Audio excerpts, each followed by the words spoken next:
عالمین والصلاة والسلام علی نبینا محمد وعلی آلہ وصحبہ اجمعین اما بعد. قواعد ترجیح المتعلقۃ باستعمال العربی للالفاظ والمبانی. اس موضوع پہ 5واں قاعدہ ہے ہمارا. اذا اختلفت الحقیقۃ الشرعیہ والحقیقۃ اللغویہ فی تفسیر کلام اللہ تعالی قدمت الشرعیہ، کہ جب شرعی حقیقت اور لغوی حقیقت میں اختلاف ہو جائے اللہ کی کلام کی تفسیر کرتے ہوئے، تو پھر کس کو مقدم کیا جائے گا، کس کو ترجیح دی جائے گی؟ شرعی حقیقت کو. یعنی کہ حقیقت سے مراد کیا؟ معنی. ایک لفظ کا ایک معنی ہے شرعی اور اسی لفظ کا دوسرا معنی ہے لغوی، اور کسی کے حق میں کوئی دلیل نہیں ہے، کسی کے حق میں کوئی دلیل نہیں ہے، یعنی کہ دلائل کے لحاظ سے دونوں معنی ایک جیسے ہیں، تو پھر وہاں پہ ہم شرعی معنی کو لغوی معنی پہ ترجیح دیں گے، فوقیت دیں گے. پڑھیں جی انس سورۃ القاعدہ. جی، اور یہ میں بتا دوں کہ یہ قاعدہ بہت سے لوگوں پہ رد کرتا ہے، خصوصی طور پہ ان پہ جن کو آپ قرآنی کہتے ہیں، قرآنی لوگ جو احادیث کا انکار کرنے والے ہیں، منکرین احادیث کہہ لیں آپ. چونکہ وہ قرآن کریم پہ اعتماد نہیں کرتے، تو ان میں سے جو غلو کرنے والے ہیں، جو انکار حدیث میں بہت آگے نکل گئے ہیں، وہ قرآن کریم کی تفسیر میں اعتماد کرتے ہیں کس پہ؟ عربی لغت پہ، شعراء کے کلام پہ. تو جب کوئی لفظ آئے گا جس کا ایک شرعی معنی ہے، ایک لغوی معنی ہے، تو ان کی ترجیح کیا رہے گی؟ کس معنی کو لیا جائے؟ لغوی معنی کو لیا جائے، کیونکہ شرعی معنی تو معلوم ہوگا حدیث کے ذریعے. تو وہ جو شرعی معنی احادیث کے ذریعے معلوم ہو رہے ہوں گے ان کو ترک کرنے کی طرف جائیں گے. اور اس معاملے میں منکرین احادیث اپنے انکار حدیث کی بنیاد پہ مختلف درجات پہ ہیں. کوئی ایک جگہ پہ انکار کر رہا ہوگا شرعی معنی کا، کوئی 2 جگہ پہ، کوئی 10 جگہ پہ، کوئی 100 پہ. تو اپنے انکار حدیث میں جو ان کا مقام و مرتبہ ہے اس اعتبار سے. جی پڑھیں جی سورۃ القاعدہ.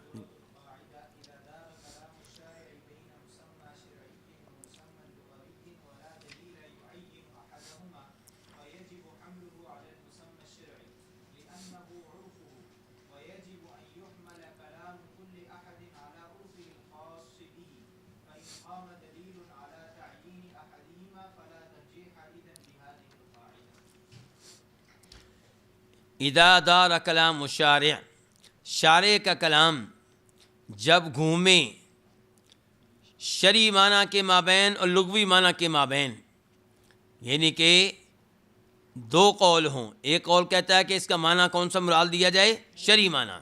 دوسرا قول کہتا ہے لیا جائے مراد لغوی معنی. ولا دلیل یعین احدہما، اور کوئی ایسی دلیل نہیں ہے جو ان 2 معنوں میں سے کسی ایک معنی کی تعیین اور تحدید کرے. تو کیا کریں گے اب؟ فیجب حملہ علی المسمی الشرعی.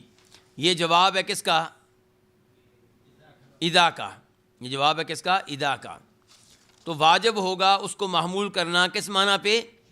شرعی معنی پہ. لأنہ عرفہ، کیونکہ وہ معنی اس کا عرف ہے. کس کا عرف ہے؟ یعنی کہ اللہ کا، وہ اللہ کا عرف ہے، شارع کا عرف ہے. وہ شارع کا کیا ہے؟ عرف ہے. دیکھیں نا، جامعہ میں آپ کو مختلف اساتذہ پڑھاتے ہیں. کوئی استاد آپ سے کوئی گفتگو کرتا ہے اور اس کی گفتگو کا کوئی لفظ، اس کا معنی کیا ہے، اس بارے میں آپ کی کلاس میں اختلاف ہو جاتا ہے. کچھ لڑکے کہیں گے جی اس لفظ کا یہ معنی ہوتا ہے، دوسرے کہیں گے نہیں استاد جی جب یہ لفظ استعمال کرتے ہیں نا تو وہ دوسرا معنی مراد لیتے ہیں، ان کی اپنی یہ اصطلاح ہے، ان کا اپنا عرف ہے. تو پھر آپ کن کی بات مانیں گے؟ جو کہیں گے کہ اس استاد کے اپنے عرف کے مطابق اس لفظ کی تفسیر کی جائے. تو یہاں پہ بھی یہی صورتحال ہے کہ فیجب حملہ، اس لفظ کو محمول کرنا واجب ہے کس معنی پہ؟ شرعی معنی پہ. لأنہ عرفہ، کیونکہ یہ اس کا عرف ہے. کس کا؟ شارع کا. ویجب، اور واجب ہے، ان یحمل کلام کل احد، کہ ہر ایک کے کلام کو محمول کیا جائے علی عرفہ الخاص بہ، اس کے اس عرف پہ جو اس کے ساتھ خاص ہے۔ فإن قام دلیل علی تعیین احدہما، اگر دلیل موجود ہو، اگر دلیل مل جائے، اگر دلیل قائم ہو جائے ان دو معنوں میں سے کسی ایک کی تعیین اور تحدید پہ، فلا ترجیح اذن بہذہ القاعدہ، تو وہاں پہ اس قاعدے کے ذریعے ترجیح نہیں دی جائے گی۔ پھر ترجیح کس کے ذریعے ہوگی؟ اس دلیل کی وجہ سے ہوگی، پھر اس آیت کا تعلق ہمارے قاعدے سے نہیں ہوگا۔ اس کی مثال کیا ہے؟ کقولہ تعالی، جیسا کہ اللہ تعالیٰ فرماتے ہیں خذ من اموالہم صدقہ، خذ من اموالہم صدقہ تطہرہم وتزکیہم بہا وصلی علیہم۔ آپ پوری آیت لکھ سکتے ہیں، پوری لکھ لیں ورنہ اشارہ کر دیں۔ خذ من اموالہم صدقۃ تطہرہم وتزکیہم بہا وصلی علیہم، آپ ان کے مال سے لیں، کیا لیں؟ صدقۃ، صدقہ، تطہرہم، آپ ان کو پاک کریں گے، کیسے؟ زکوٰۃ لے کر، وتزکیہم بہا، اور آپ ان کو صاف کریں گے، بہا، اس صدقے کے ذریعے، اس زکوٰۃ کے ذریعے، وصلی علیہم، اور آپ ان پہ صلاۃ کریں، ان پہ کیا کریں؟ صلاۃ کریں۔ اب صلاۃ کا معنی کیا ہے یہاں پہ؟ صلاۃ کا لغوی معنی ہوتا ہے دعا کرنا، اور صلاۃ کا معنی شریعت نے آ کے صلاۃ کو کس معنی میں استعمال کیا عام طور پہ؟ یعنی کہ ایک مخصوص نماز ہے اس کے، جس میں ایک رکوع ہوتا ہے، دو سجدے ہوتے ہیں، رکوع سے کھڑا ہوا جاتا ہے، اس کا آغاز اللہ اکبر سے ہوتا ہے، السلام علیکم سے اس کا اختتام ہوتا ہے، یہ خاص عبادت ہے۔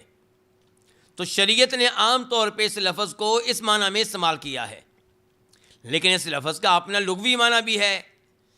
جب نماز جیسی عبادت نہیں تھی تب بھی لفظ صلاۃ وہ لوگ استعمال کرتے تھے، تو کس معنی میں استعمال کرتے تھے؟ دعا کے معنی میں عام طور پہ۔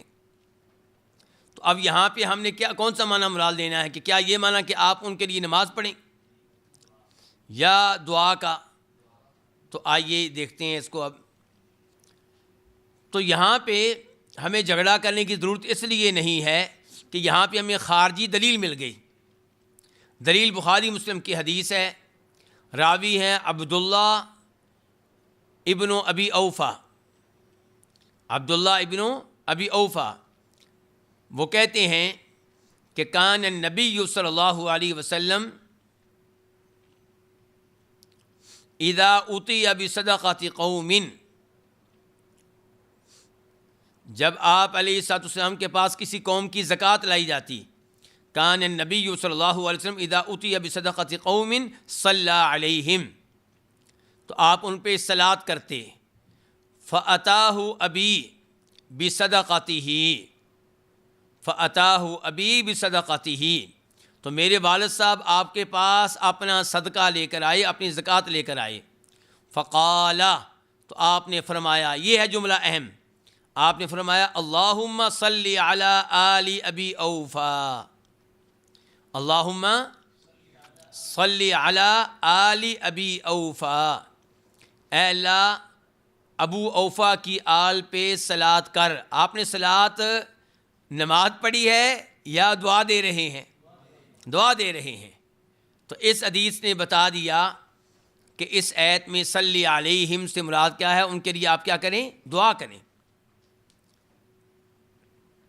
تو اب یہاں پہ ہمارے قاعدے کو لانے کی ضرورت نہیں ہے، کیونکہ الگ سے دلیل مل گئی ہے ایک معنی کے حق میں، ایک معنی کی تحدید میں۔ اگر یہ دلیل نہ ملتی تو پھر ہم نے اپنے والا قاعدہ اس کے اوپر چسپاں کر دینا تھا، اور پھر ہم نے صلی علیہم کا معنی کیا کرنا تھا؟ نماز کا، کہ آپ ایسے لوگوں کے لیے نماز پڑھ دیں مثال کے طور پہ۔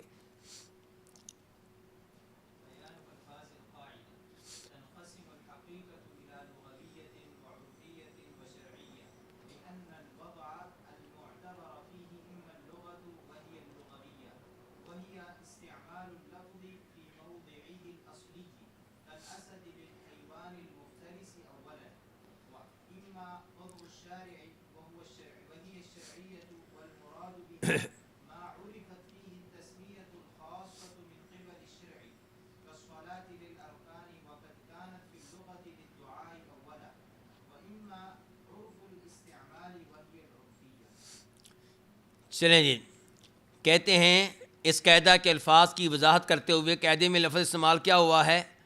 شرعی حقیقت اور لغوی حقیقت. تو کہتے ہیں اب وضاحت ہو جائے شرعی حقیقت کس کو کہتے ہیں، لغوی حقیقت کس کو کہتے ہیں، اور ساتھ ہی انہوں نے تیسری حقیقت کا تذکرہ بھی کر دیا جس کا تذکرہ آئندہ قواعد میں آئے گا. تو کہتے ہیں حقیقت جو ہے کسی لفظ کی حقیقت وہ تقسیم ہوتی ہے 3 اقسام کی طرف، لغوی، عرفی اور شرعی. کیوں جی 3 اقسام کیوں ہیں؟ لأن الوضع المعتبر فیہ، کیونکہ وہ وضع جو اس میں معتبر ہے، اس لفظ کی وہ بناوٹ جو اس میں معتبر ہے، کس میں؟ لفظ میں. وہ اما اللغہ، یا تو کون سی وضع ہوگی؟ یا لغوی وضع ہوگی. لغت نے وہ معنی وضع کیا ہوگا وہی، اور اس کو کیا کہتے ہیں؟ وہی اللغویہ، الحقیقت اللغویہ. اور اس کی تعریف کیا؟ وہی استعمال اللفظ، لفظ کو استعمال کرنا، فی موضع الاصلی، اس کی اصلی وضع میں، اس کو استعمال کرنا اس کی اس وضع میں جو اس کی اصلی وضع ہے، جس معنی کے لیے اس کو وضع کیا گیا تھا. کل اسدی، جیسا کہ لفظ اسد ہے، للحیوان المفترس اولا، اس کو پہلے کس معنی کے لیے وضع کیا گیا تھا؟ اس جانور کے لیے جو چیرنے پھاڑنے والا ہے، اس درندے کے لیے جو چیرنے پھاڑنے والا ہے. تو یہ اس کا کون سا معنی ہوا؟ لغوی معنی ہوا. وَإِمَّا وَضْعُ الشَّارِعِ، اور یا پھر وضع کون سی ہوگی؟ شارع کی وضع ہوگی، شارع نے وہ معنی وضع کیا ہوگا. وہی الشرعیہ، اور یہ کیا ہو، اس کو کیا کہا جائے گا؟ جی شرعیہ کہا جائے گا. والمراد بها، اور اس سے مراد کیا ہے؟ ما عرفت فیہ تسمیۃ الخاصۃ من قبل الشرعی، اس سے مراد وہ معنی ہے، وہ مفہوم ہے جس میں شرع کی جانب سے کوئی خاص نام جو ہے معروف ہو، شرع کی طرف سے کوئی خاص نام دیا جانا معروف ہو. کالصلاۃ، جیسا کہ صلاۃ ہے، یہ کس کے لیے ہے؟ للارکانی، نماز کے ارکان کے لیے استعمال ہوتا ہے، یعنی کہ اس عبادت کے لیے جس میں نماز کے ارکان پائے جاتے ہیں. سورہ فاتحہ پڑھنا پایا جاتا ہے، قیام پایا جاتا ہے، رکوع پایا جاتا ہے، رکوع کے بعد پھر کھڑے ہونا، 2 سجدے، 2 سجدوں کے درمیان بیٹھنا، اور پھر ایک اور رکعت پڑھنا، آخر میں تحیات، یہ ہے نماز. وقد کانت فی اللغاتی، جب کہ عربی لغت میں یہ لفظ کس کے لیے تھا؟ دعا کے لیے تھا. اولاً یہ پہلے دعا کے لیے تھا، لیکن شارع نے اس کو استعمال کیا ہے نماز کے لیے.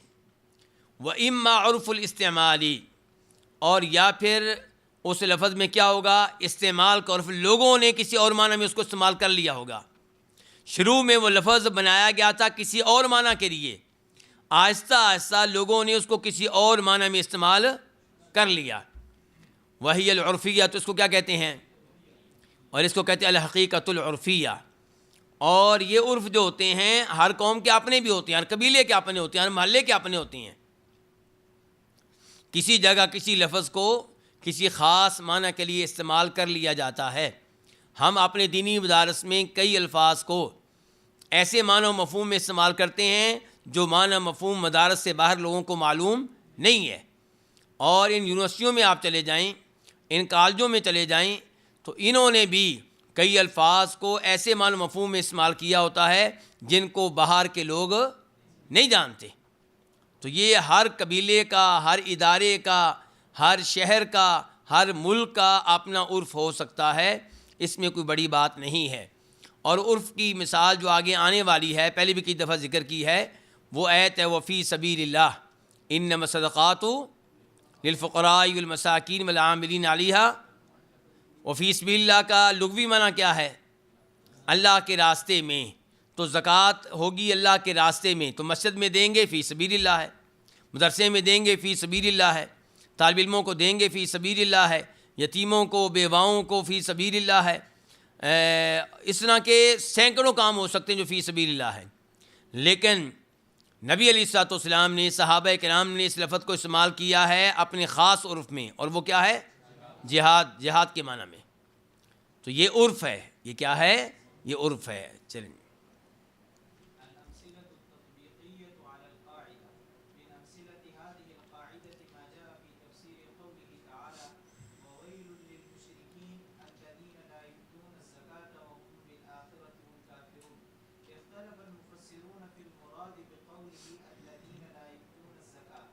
چلیں رک جائیں.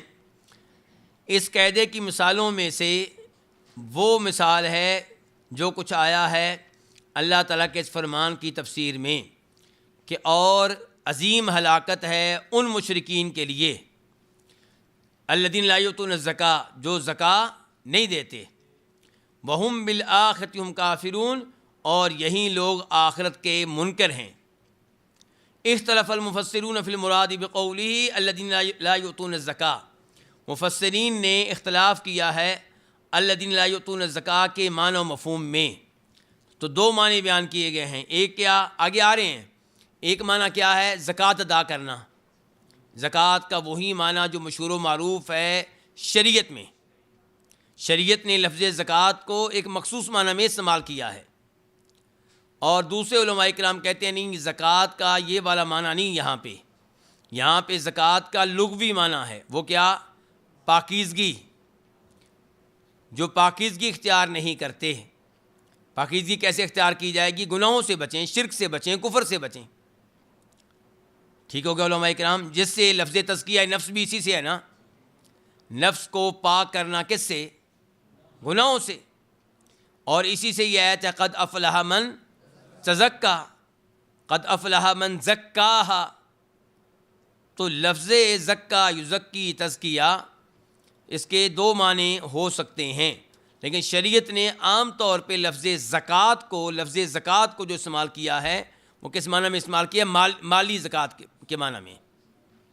یعنی کہ آپ کے پاس مال ہے نصاب کے مطابق، اس سے اتنا مال نکالنا جتنا شریعت نے کہا ہے، اس کو کہا جاتا ہے زکوٰۃ. تو اب ہم نے یہاں پہ کون سا معنی مراد دینا ہے؟ دونوں قول موجود ہیں. امام طبری رحمہ اللہ نے اختیار کیا ہے کون سا معنی؟ مالی زکوٰۃ والا. کون سا؟ مالی زکوٰۃ والا. اور جو لوگ کہتے ہیں کہ نہیں یہاں پہ مراد دوسرا معنی ہے تزکیہ نفس والا، ان کی دلیل یہ ہے کہ یہ صورت اور یہ آیت مکی ہیں. یہ صورت اور یہ آیت کون سی ہیں؟ اور مکہ میں زکوٰۃ کا نظام نازل نہیں ہوا تھا. تو اس زمانے میں جب آیت نازل ہوئی تو اس زمانے کے لوگ اس زکوٰۃ کو سمجھتے ہی نہیں تھے جس زکوٰۃ کا آپ تذکرہ کرتے ہیں. تو اس لیے اس سے مراد تزکیہ نفس ہوگا، کفر و شرک سے دور رہنا ہوگا، کفر و شرک سے اپنے آپ کو پاک رکھنا ہوگا. اور جو لوگ کہتے ہیں کہ اس سے مراد مالی زکوٰۃ ہے، ان کی دلیل پہلے نمبر پہ یہ قاعدہ ہے جو ابھی ہم پڑھ رہے ہیں کہ یہاں پہ اس لفظ کے دو معنی ہو سکتے ہیں، ایک شرعی معنی اور ایک لغوی معنی. تو قاعدہ یہ ہے کہ جب کوئی دلیل نہ ہو تو آپ کس معنی کو لیں گے؟ شرعی معنی کو لیں گے.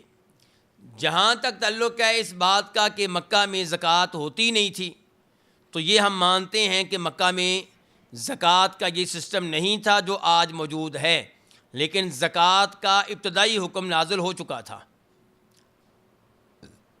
یعنی کہ زکوٰۃ دینی چاہیے یہ حکم نازل ہو چکا تھا. ہاں یہ احکام نازل نہیں ہوئے تھے کہ زکوٰۃ کس کو دینی ہے، زکوٰۃ کتنی دینی ہے، کن کن اموال پہ زکوٰۃ واجب ہوتی ہے، یہ ساری تفصیلات بعد میں نازل ہوئی مانتے ہیں ہم. تو یہ تو وہ نماز والا معاملہ ہو گیا کہ نماز کا حکم بھی ابتدا سے ہی موجود ہے، لیکن اس کی تفصیلات اور باقاعدہ 5 نمازیں کتنی رکھتے ہیں، کون کون سے اوقات، یہ تفصیلات بعد میں نازل ہوئی ہیں. تو یہی صورتحال ہے کس کی؟ زکوٰۃ کی. اور زکوٰۃ کا حکم مکہ میں موجود تھا، اس کی ہمارے پاس دلیل بھی ہے. کیا دلیل ہے؟ جی سعد بیٹا. یہ دلیل ہے کہ نبی علیہ السلام جب مدینہ میں آ چکے تھے کہ اس کے بعد 6 ہجری میں ابو سفیان جب ہرقل کے پاس گیا تھا تو ہرقل نے پوچھا تھا کہ وہ تمہیں کیا حکم دیتا ہے. تو انہوں نے ابو سفیان نے کہا تھا کہ وہ یہ کہتا ہے کہ وہ ایک اللہ کی عبادت کرو اور زکوٰۃ دو. اللہ آپ کو جزائے خیر دے. یعنی کہ یہ بڑی اہم دلیل ہے کہ ابو سفیان نے نبی علیہ الصلوۃ والسلام سے اسلام کا جو تعارف سنا ہے وہ مدینہ میں سنا ہے کہ مکہ میں؟ مکہ میں. اگرچہ وہ بیان 6 ہجری میں کر رہا ہے ہرقل کے دربار میں، جب آپ علیہ السلام نے ہرقل کو اور دیگر بادشاہوں کو خط لکھا تھا کہ اسلام قبول کرو، مسلمان ہو جاؤ، سلامت رہو گے، اسلم تسلم. تو ہرقل جو تھا پڑھا لکھا آدمی تھا، اچھا عیسائی تھا. تو اس نے اپنی اپنے لوگوں سے کہا، اپنے مشیروں وزیروں سے کہا، درباریوں سے کہا کہ جس آدمی نے مجھے لیٹر لکھا ہے اس آدمی کے قبیلے سے کچھ لوگوں کو میرے پاس لایا جائے۔ چنانچہ ان دنوں ہرقل موجود تھا شام میں، جی ہرقل بھی ان دنوں شام میں تھا۔ ویسے تو اس کا دارالحکومت شام نہیں ہے، لیکن شام اس کی حکومت کا حصہ ہے، یعنی کہ اس کی سلطنت بہت وسیع ہے۔ تو وہ شام آیا ہوا تھا، بیت المقدس کی زیارت کے لیے آیا ہوا تھا۔ تو اس کے آرڈر سے تلاش کیا گیا عربوں کو، قریشیوں کو۔ تو ابو سفیان وغیرہ کاروبار کے لیے ان دنوں گئے ہوئے تھے شام میں تجارت کے لیے۔ تو ان کو پکڑ کے انہوں نے بادشاہ کے دربار میں حاضر کر دیا۔ اب ان کو بٹھایا گیا وہاں پہ بادشاہ کے سامنے۔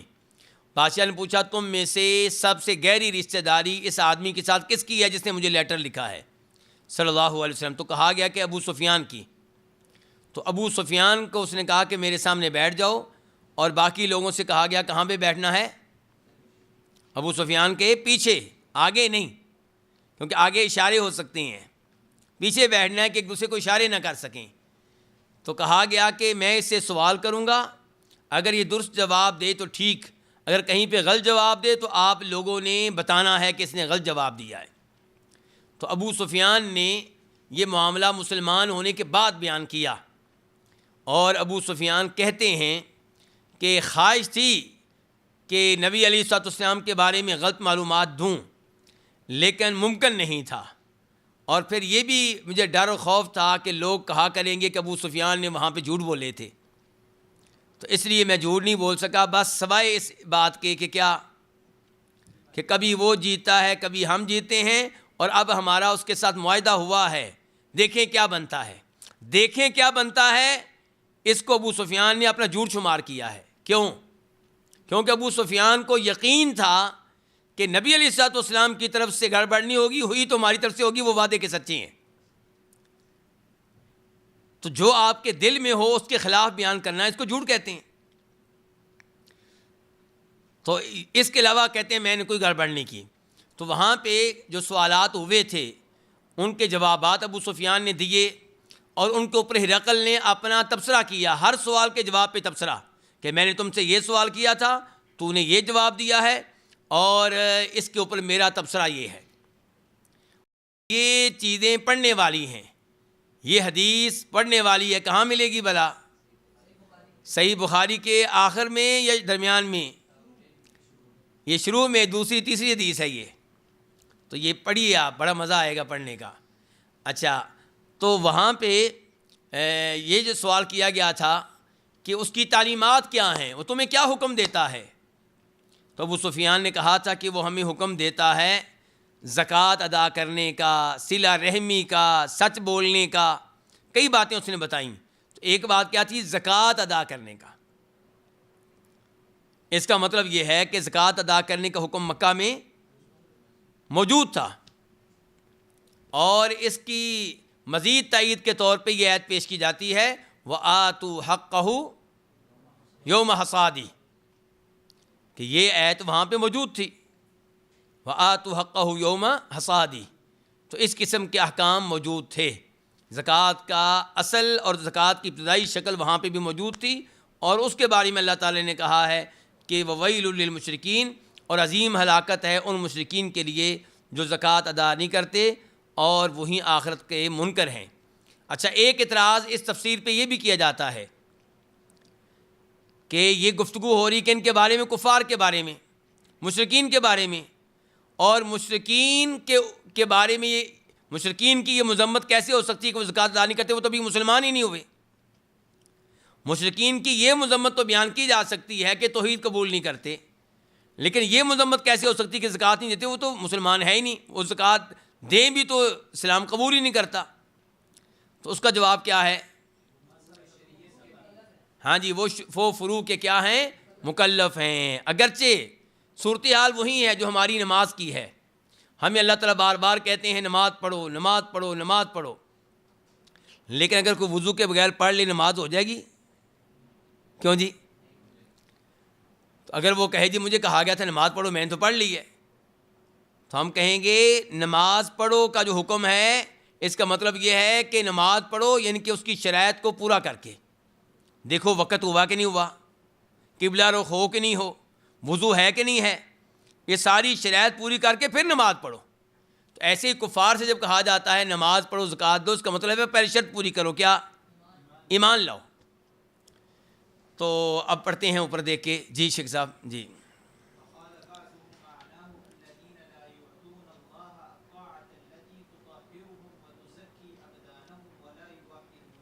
تو ان میں سے بعض نے کہا ہے، کن میں سے بعض نے؟ مفسرین میں سے بعض نے، معناہ اس کا معنی ہے، کس کا معنی؟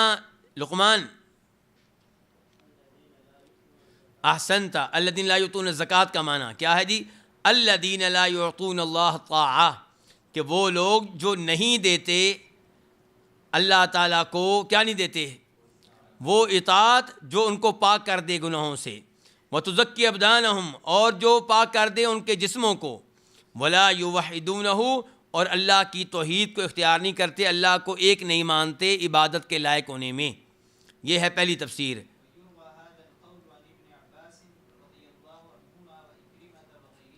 جی عبداللہ بن عباس، اکرمہ، دونوں کا قول تفسیر طبری میں موجود ہے، اور دونوں کی سند میں کچھ کلام ہے، سند اتنی مضبوط نہیں ہے جی۔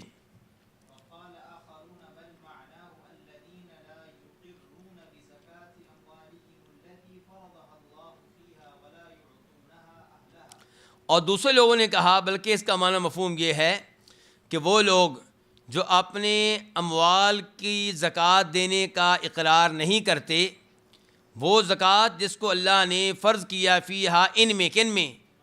ان اموال میں، ولا یعطونہا، اور وہ یہ زکوٰۃ نہیں دیتے، کن کو؟ اہلہا، زکوٰۃ کے حقداروں کو، زکوٰۃ کے حقداروں کو۔ ویروی ھذا القول، اور یہ قول مروی ہے قتادہ سے، حسن وغیرہ سے۔ قتادہ کا قول تفسیر طبری میں صحیح سند کے ساتھ ہے، قتادہ کا قول تفسیر طبری میں صحیح سند کے ساتھ ہے جی۔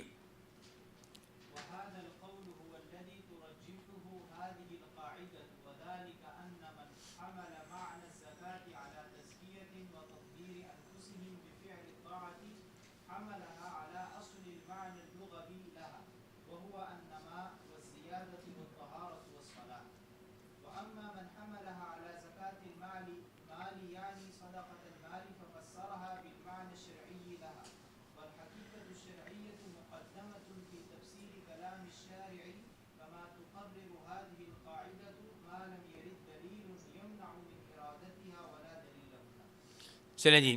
وَأَمَّا، اور یہ جو قول ہے، یہ کون سا قول؟ آخری قول، ایسے ہی ہے نا؟ آخری قول کون سا ہے؟ اس سے زکوٰۃ سے مراد کون ہے؟ مالی زکوٰۃ۔ تو کہتے ہیں یہی وہ قول ہے جس کو یہ قاعدہ راجح قرار دیتا ہے۔ کون سا قاعدہ شیخ حنظلہ؟ جو بھی ہم پڑھ رہے ہیں، جو بھی ہم پڑھ رہے ہیں، وہ کیا ہے؟ اذا اختلفت قدمت الحقیقۃ الشرعیۃ۔ تو یہی وہ قول ہے جس کو یہ قاعدہ راجح قرار دیتا ہے۔ وذالک، اب اس کی وضاحت کیا ہے؟ اور یہ اس لیے کہ ان من حمل معنی الزکوٰۃ، جس نے زکوٰۃ کے معنی کو محمول کیا ہے اپنے نفس کے تزکیہ اور تطہیر پہ، کہ اپنے نفس کو پاک کرنا کس کے ساتھ؟ بفعل طاعت والے کام کر کے۔ حملہا جواب ہے کس کا؟ من کا۔ یہ جواب ہے کس کا؟ من کا۔ اس نے اس کو محمول کیا ہے اس لفظ کے لغوی معنی کی اصل پہ، وہو النما، اور وہ اصل معنی کیا ہے؟ وہو النما، بڑھنا، نشو و نما پانا، وزیادہ، بڑھ جانا، وطہارہ، پاک ہو جانا، والصلاح، درست ہو جانا۔ تو یہ ایک جیسے معنی ہیں، تو یہ ہے اس کا اصل لغوی معنی۔ وَأَمَّا مَنْ حَمَلَهَا عَلَى زَكَاةِ الْمَالِ، اور جہاں تک تعلق ہے اس کا جس نے حملہا، اس کو محمول کیا ہے، اس کو، کس کو؟ عمر، اس معنی کو، جی حسن، لفظ زکوٰۃ کو، جی ہاں، جس نے معمول کیا ہے اس لفظ زکوٰۃ کو علی زکوٰۃ المال، کس پہ؟ مالی زکوٰۃ پہ، یعنی صدقۃ المال، مالی زکوٰۃ سے مراد ہے صدقۃ المال. ففسرہا، تو اس نے اس کی تفسیر کی ہے بالمعنی الشرعی لہا، اس کے شرعی معنی کے ساتھ. کس کے شرعی معنی کے ساتھ؟ اس لفظ کے شرعی معنی کے ساتھ، زکوٰۃ کے. والحقیقت الشرعیۃ، اور شرعی حقیقت یعنی کہ شرعی معنی مقدمۃ، یہ مقدم ہوگا فی تفسیر کلام شارع، شارع کے کلام کی تفسیر میں. آگے بریکٹ آ گئی، کما تقرر هذه القاعدہ، جیسا کہ یہ قاعدہ اس بات کو طے کر رہا ہے. اب عبارت اصل میں کیسے بنے گی؟ والحقیقت الشرعیۃ مقدم فی تفسیر کلام الشارع ما لم یرد. تو شرعی معنی جو ہے یہ شارع کے کلام کی تفسیر میں مقدم ہوگا جب تک کہ نہ آ جائے دلیل، ان کو ایسی دلیل یمنع، جو منع کر دے من ارادتہا، اس کو مراد لینے سے. کس کو؟ شرعی معنی کو مراد لینے سے، شرعی معنی کو مراد لینے سے. ولا دلیل ہا ہنا، اور یہاں پہ ایسی کوئی دلیل نہیں ہے جو شرعی معنی مراد لینے میں رکاوٹ بن سکے. ایک دلیل انہوں نے پیش کی تھی، انہوں نے کون سی؟ کہ یہ آیت تو مکہ میں نازل ہوئی، یہ صورت مکہ میں نازل ہوئی، وہاں پہ زکوٰۃ نہیں ہوتی، تو اس کا ہم نے جواب دے دیا کہ زکوٰۃ کی ابتدائی شکل وہاں پہ بھی موجود تھی. وَهَذَا الْقَوْلُ الَّذِي تُرَجِّحُ هَذِهِ الْقَاعِدَةِ، اور یہ قول جس کو یہ قاعدہ راجح قرار دے رہا ہے، یہ کون سا قول ہے شیخ شمشیر؟ مالی زکوٰۃ والا.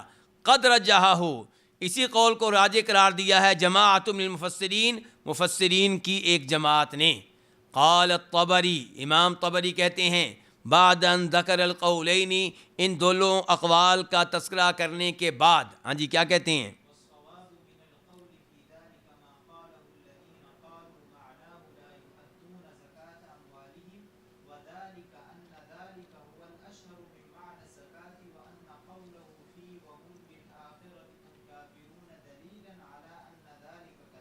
رک جائیں یہاں پہ.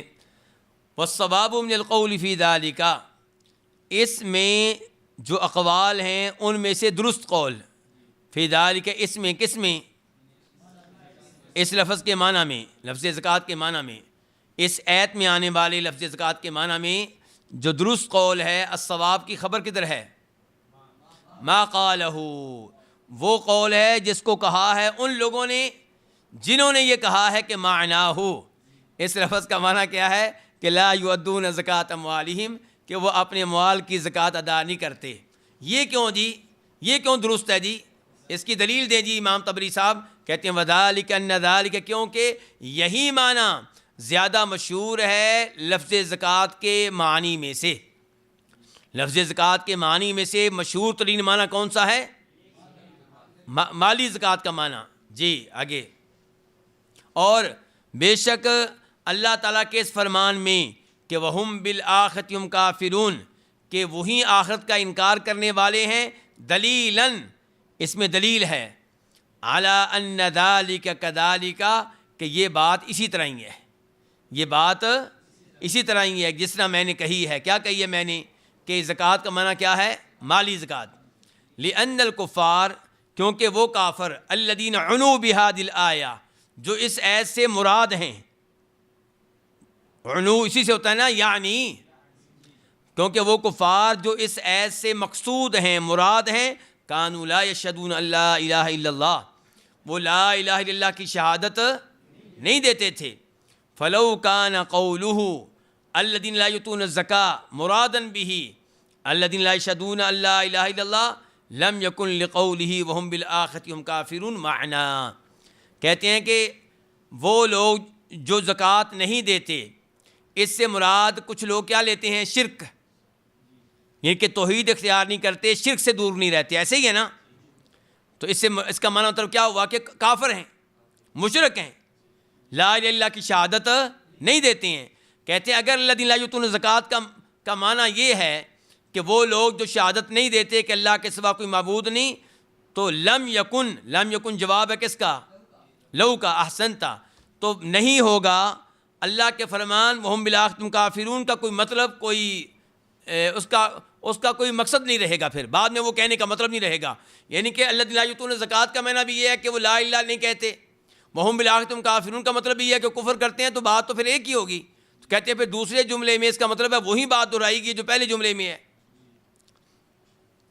لأنه معلوم، کیونکہ یہ بات معلوم ہے کہ ان من لا یشہد ان لا الہ الا اللہ، کہ جو لا الہ کی شہادت نہیں دیتا وہ آخرت پہ ایمان نہیں رکھتا. یہ تو سب کو پتہ ہے پہلے سے ہی. تو جب یہ کہہ دیا کہ لا یشہدون ان لا الہ الا اللہ، کس میں کہہ دیا؟ الذین لا یؤتون الزکوٰۃ میں. الذین لا یؤتون الزکوٰۃ کا اگر آپ یہ معنی مراد لیتے ہیں، پہلے والا معنی لغوی معنی، اور وہ کیا ہے کہ لا یشہدون ان لا الہ الا اللہ، تو اگر اس کا مطلب یہ ہے تو وہم بالآخرۃ ہم کافرون کہنے کا پھر کیا مطلب ہے؟ کیونکہ سب کو پتہ ہے کہ جو لا الہ الا اللہ کو نہیں مانتا وہ آخرت کو بھی نہیں مانتا. کہتے ہیں وفی اتباع اللہ قولہ اتبع یتبع، وفی اتباع اللہ قولہ وہم بالآخرۃ ہم کافرون قولہ الذین لا یؤتون الزکاۃ، اللہ تعالیٰ کے وہم بالآخرۃ ہم کافرون کو الذین لا یؤتون الزکاۃ کے بعد لانے میں، اور سمجھ رہے ہیں یہ بات دھیان سے،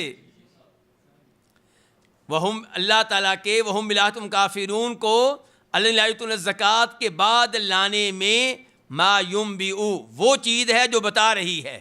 ما ینبئ کا بن جائے گا مبتدا مؤخر، فی اتباع اللہ کیا بن جائے گا خبر مقدم. تو ما ینبئ جو بتا رہی ہے کہ عن ان الزکاۃ فی ھذا الموضع، کہ لفظ زکوٰۃ اس جگہ میں معنی بہا، اس سے مراد ہے، معنی اس سے مراد ہے زکوٰۃ الموالی، مالی زکوٰۃ. اور پڑھ لی عبارتیں امام طبری کی، صحیح بات ہے، آپ بڑے خوش نصیب لوگ ہیں، صحیح بات ہے بھئی. ہم نے تو صاف سی بات ہے امام طبری کو پڑھا ہے مدینہ میں جا کے کہیں، اس سے پہلے یہاں پہ تو امام طبری کو ہاتھ بھی نہیں لگا کے دیکھا ہوگا. تو آپ تو ماشاءاللہ کئی بار امام طبری کی پوری عبارتیں پڑھ چکے ہیں اور عربی میں پڑھ چکے ہیں ماشاءاللہ. جی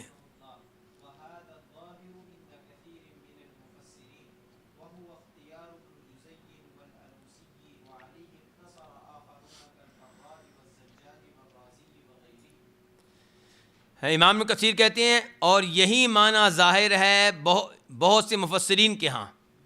بہت سے مفسرین کا موقف یہ ہے کہ یہاں پہ جو معنی ظاہر ہے تعویل کے بغیر وہ کیا ہے؟ وہ مالی زکوٰۃ ہے. یہ کون مان رہے ہیں؟ ابن کثیر. حالانکہ اس قول کے اوپر وہ زیادہ مطمئن نہیں ہے، آگے انہوں نے کچھ اور گفتگو کی ہے، لیکن یہ وہ معنی ہے کہ یہی بہت سے مفسرین کے ہاں یہی اس لفظ کا ظاہری معنی ہے. وَهُوَ اختیار ابن جزئی، اور یہی امام ابن جزئی کا اختیار ہے. یہ کون کہہ رہے ہیں؟ شیخ عبد المعز ابن کثیر رحمہ اللہ ابن جزئی کے بارے میں بڑی اچھی گفتگو فرما رہے ہیں، اور آگے الوسی کو بھی جانتے ہیں ابن کثیر.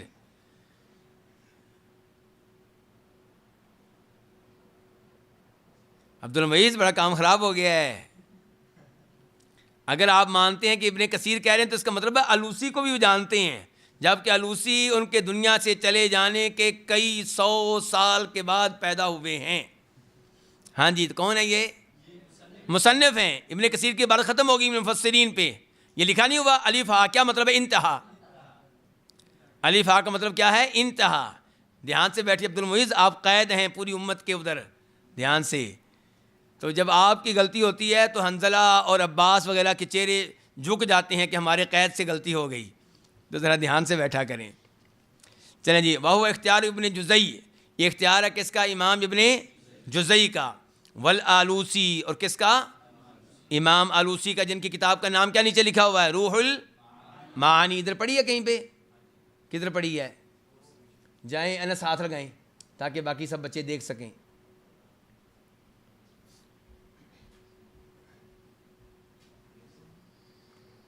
یہ دیکھیں، یہ کیا ہے؟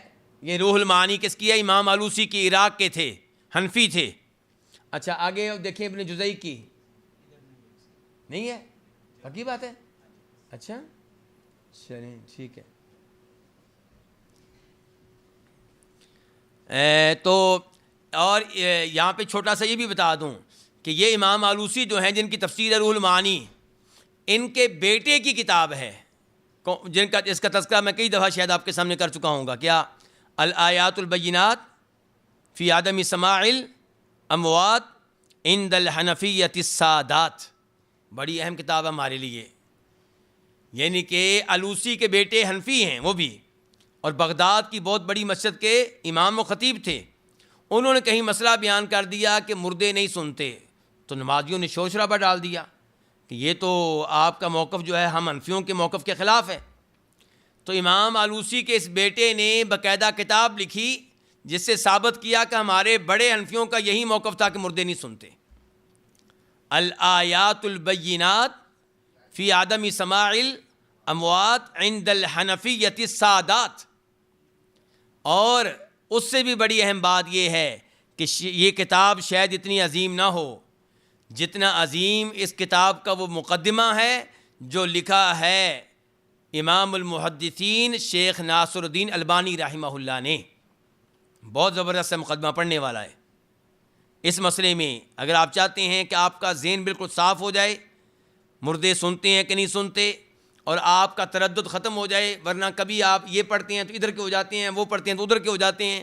اگر آپ چاہتے ہیں کہ ایسا آپ کو موضوع مل جائے کہ جس کو پڑھنے کے بعد آپ کو اس مسئلے میں استقرار آ جائے, آپ کا موقف ہمیشہ کے لیے ایک اور پختہ ہو جائے, دلائل کی روشنی میں ہو, تو یہ مقدمہ بہت قیمتی ہے. کس کا لکھا ہوا؟ شیخ البانی رحمہ اللہ کا. چلیں جی. وعلیہ اقتصر آخرون, اور اسی قول پہ اکتفا کیا ہے اور کئی مفسرین نے, کل فرائی جیسا کہ امام فرا نے, امام زجاج نے, اور فخر الدین رازی نے, وغیرہم اور دیگر کئی مفسرین نے.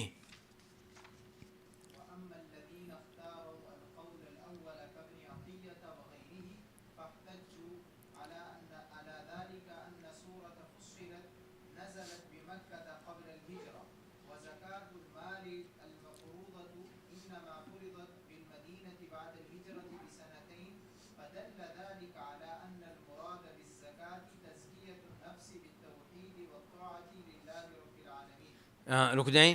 رہے وہ علماء کرام جنہوں نے پہلے قول کو اختیار کیا ہے, جیسا کہ کون ہے؟ ابن عطیہ. ان کی کتاب کا نام کیا؟ المحرر الوجیز. یہ پڑھی ہے ادھر ہونی چاہیے بھائی, المحرر الوجیز بھی نہیں پڑھی. اچھا چلیں جی. رہے وہ علماء کرام جنہوں نے اختیار کیا پہلا قول جیسا کہ ابن عطیہ وغیرہ نے, فاحتجوا, تو انہوں نے احتجوا علی ذلک, انہوں نے اس پہ دلیل بنایا ہے. انہوں نے اس پہ دلیل بنایا. کس پہ؟ اس قول پہ کہ زکوٰۃ کا یہاں پہ معنی کون سی زکوٰۃ ہے؟ بدنی زکوٰۃ, جسم کو پاک رکھنا گناہوں سے, شرک وغیرہ سے. تو انہوں نے دلیل بنایا اس بات پہ, کس چیز کو؟ کہ ان سورۃ فصلت, کہ سورہ فصلت. سورہ فصلت یہ کس پارے میں ہے شیخ نواز؟ یہ حافظ قرآن نہیں ہے تو یہ نہیں بتا سکیں گے. نہیں حافظ قرآن نا آپ؟ ہاں جی عباس جی. حنزلہ کیا نام ہے سورت کا؟ مشہور نام ہمارے یہاں پہ سورہ حامیم سجدہ. سورہ حامیم سجدہ سمجھیں. چلیں جی. کہ سورہ فصلت نازلت, یہ نازل ہوئی ہے بمکہ تھا. کہاں؟ مکہ میں ہجرت سے پہلے. وزکوٰۃ المال المفروضہ, اور مال کی فرض زکوٰۃ. انما فرضت بالمدینہ, یہ سوائے اس کے نہیں فرض کی گئی مدینہ میں ہجرت کے 2 سال کے بعد. فدل ذالک, تو اس سے پتہ چلا کہ اعلی ان المراد بالزکوٰۃ, کہ اس جگہ زکوٰۃ سے مراد تزکیۃ النفس بالتوحید, اپنے نفس کو پاک کرنا ہے توحید اختیار کر کے, والطاعۃ للہ رب العالمین, اور اللہ رب العالمین کی اطاعت کر کے. والجواب عن ذلک, اور اس کا جواب, کس کا جواب؟ عباس ابن عطیہ وغیرہ کی دلیل کا جواب. والجواب عن ذلک انہ غیر ممتنع, ناممکن نہیں ہے, ممنوع نہیں ہے, ان تکون سورۃ والآیۃ مکیہ, کہ سورت اور آیت مکی ہو. والمراد بہا زکوٰۃ المال, اور اس لفظ سے مراد کون سی زکوٰۃ ہو؟ مالی زکوٰۃ. کیوں؟ بأن غیر ممتنع, غیر ممتنع بأن فرض اصل الزکوٰۃ, کہ زکوٰۃ کی جو اصل ہے, زکوٰۃ کی اصل کی جو فرضیت ہے وہ مکہ میں تھی. یعنی کہ زکوٰۃ کی ابتدائی شکل, یعنی کہ اللہ کی راہ میں خرچ کرنا, اللہ کی راہ میں خرچ کرنا. یعنی کہ زکوٰۃ کی ابتدائی جو اصل ہے وہ فرض تھی مکہ میں بھی. وفصلت المقادیر, اور مقداریں بیان کی گئیں زکوٰۃ کی مقدار. اور مقداریں بیان کی گئیں، وبقیت الاحکام، باقی احکام بیان کیے گئے کہاں پہ؟ مدینہ میں۔ تو پھر مراد کیا ہوگا یہاں پہ؟ زکوٰۃ کی اصل ابتدائی شکل، کما ہوا فی قولی تعالی، جیسا کہ وہ اللہ کے فرمان میں ہے کہ وَآتُوا حَقَّهُ يَوْمَ حَصَادِ، اور آپ اس کا حق ادا کرو اس کو کاٹنے کے دن۔ کس کو؟ فصل کا حق ادا کرو جس دن فصل کو کاٹو۔ تو یہ تو پہلے سے حکم موجود ہے، یعنی کہ یہ احکام شروع سے موجود ہیں کہ اللہ کی راہ میں خرچ کرنا چاہیے، اور یہ زکوٰۃ کی ابتدائی شکل ہے۔ واللہ تعالی اعلم۔ چلیں جی یہیں پہ اکتفا کرتے ہیں۔